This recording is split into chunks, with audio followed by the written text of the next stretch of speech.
ఇకపోతే ఎక్కువ మంది పిల్లల్ని కానండి మోడీ ఇండ్లు ఇస్తారు. రాజస్థాన్ మంత్రి ఆసక్తికర కామెంట్స్.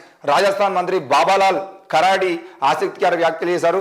ప్రజలందరూ ఎక్కువ మంది పిల్లల్ని కానాలని వారందరికీ ప్రధాని మోడీ ఇండ్లు నిర్మిస్తారని తెలిపారు.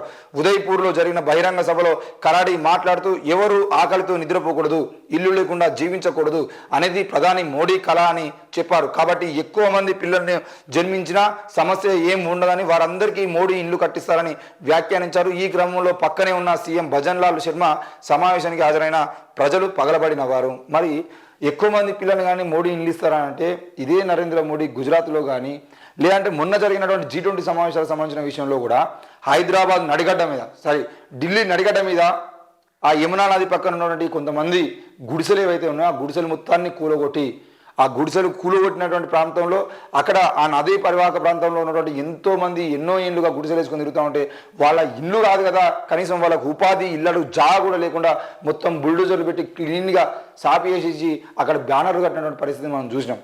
అవన్నీ ఏమీ విషయాలు బయటకు రాకుండా దేశ ప్రజల ముందు ఇండియా భారత్ అనే ఒక సమస్యను ముందరబెట్టి భారత్ పేరు మారుస్తున్నాం అని వేసి ఆ మాటను ముందరబెట్టి తెలంగాణ దేశవ్యాప్తంగా ఉన్న ప్రజలందరూ కూడా ఆ విషయం మీదనే ఫోకస్ పెట్టే విధంగా ఆయన కుట్ర చేసి మరి భారత్ పేరును ఇండియా పేరును భారత్గా మార్చి ఈరోజు అక్కడ ఉన్నటువంటి ఆ ఢిల్లీ ప్రాంతంలో నివసిస్తున్నటువంటి వేలాది మంది ఆ కుటుంబాలను రోడ్ల పాలు చేసినటువంటి వ్యక్తి నరేంద్ర మోడీ. మరి వాళ్ళందరూ హిందువులు కాదంటే అందరూ హిందువులే. దాదాపు అందులో మెజారిటీ 70 నుండి 80% వరకు అందరూ హిందువులే.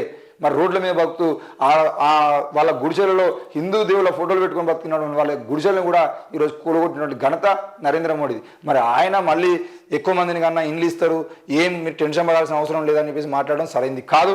నరేంద్ర మోడీ అనే వ్యక్తి ఇప్పటివరకు మా తెలంగాణ రాష్ట్రం గురించి మాట్లాడుకుంటే తెలంగాణ రాష్ట్రంలో నరేంద్ర మోడీ ఇచ్చినటువంటి ఇండ్లు కట్టుకున్న వాళ్ళు ఎవరైనా ఉన్నారా? కేంద్రము ఇప్పటికీ రాష్ట్రం ఇచ్చేటువంటి పథకాలకు సంబంధించిన విషయంలో వాటికి సహాయం చేస్తూ పోతుంది తప్ప కేంద్రం నుండి డైరెక్ట్గా ప్రజలకు పథకాలను ఇచ్చడం ప్రయత్నం మాత్రం నరేంద్ర మోడీ ఎక్కడ చేసింది లేదు. మరి ఎప్పుడు చేస్తాడు ఏంది అనే విషయం మాట్లాడుకుంటే ఆయన ఎన్నిసార్లు అధికారంలోకి వచ్చిన మారణ హోమాలు రాష్ట్రాన్ని దేశాన్ని మొత్తాన్ని తీసుకుపోయి అంబానీ ఆదాల చేతిలో పెట్టడం తప్ప ఆయన చేసింది ఏమీ లేదు. ఏవోది ఎంఐఎం నేత కొడుకు హల్చల్ సైడ్ ఇవ్వలేదని కారు అద్దాలు ధ్వంసం. ఎంఐఎం జూబ్లీహిల్స్ కంటెస్టెడ్ ఎమ్మెల్యే అభ్యర్థి ఫరాజ్ అన్న కొడుకు నజీబుద్దీన్ మంగళవారం అర్ధరాత్రి హల్చల్ చేశాడు. టోలీ చౌకి సమీపంలోని యూసిఫ్ టెక్టీ వద్ద నజీబుద్దీన్ పాటు అష్రఫ్ తదితరులు కారులో వెళ్తున్నారు. ముందు వెళ్తున్న మరో కారు సైడ్ ఇవ్వలేదని అందులో ఉన్న వారితో గొడవపడ్డారు. అనంతరం PVNR express way pillar number 30 వద్ద వారి తన కారు అడ్డం పెట్టి మరోమారు గొడవపడ్డారు. ఈ క్రమంలో తీవ్ర ఆగ్రహానికి గురైన నజీబుద్దీన్తో పాటు మరో వ్యక్తి అవతల వారు కారు అద్దాలు ధ్వంసం చేసి రభస చేశారు. దీంతో వాహనాలు నిలిచిపోయాయి. బాధితుడు ముర్తుజా అలీ ఫిర్యాదు మేరకు ఇద్దరిపై కేసు నమోదు చేశారు. మరి ఎంఐఎం నేత కొడుకు అంటే వాళ్ళ అన్న కొడుకు ఎమ్మెల్యే అభ్యర్థి ఫరాజ్ అన్న కొడుకు నజీబుద్దీన్ మంగళవారం అర్ధరాత్రి హల్చల్ చేశాడు. ఆయన ఒక్కడే కాదు, కేవలం ఎంఐఎంఏ కాదు, బీజేపీ తీసుకున్నా, బీఆర్ఎస్ తీసుకున్నా, కాంగ్రెస్ తీసుకున్నా, ఈరోజు ఆ షకీల్ కొడుకు కూడా అదే పరిస్థితి కదా. ఆ బీఆర్ఎస్ ఎమ్మెల్యే కొడుకు మొత్తానికైతే వాళ్ళ అధికారంలోకి వచ్చినా రాకున్నా కనీసం పోటీ చేసినటువంటి వ్యక్తుల కొడుకులైనా కూడా మా నాన్న ఎంఐఎం నేత, మా నాన్న బీఆర్ఎస్ బీజేపీ కాంగ్రెస్ నాయకుడు అని చెప్పేసి వాళ్ళ కొడుకులు చేస్తున్నటువంటి అరాచకాలు మామూలు కాదు. మరి వాళ్ళ కొడుకులు అంత అరాచకాలు చేస్తున్నా కూడా ప్రభుత్వాలు కేసులు పెట్టకపోవడం కారణం ఏంటి అంటే వాళ్ళు ఏదో ఒక రాజకీయ ఒత్తిడి చేసిండే ప్రభుత్వాల్లో ఉన్నటువంటి అధికారులు కేసులు పెట్టరు.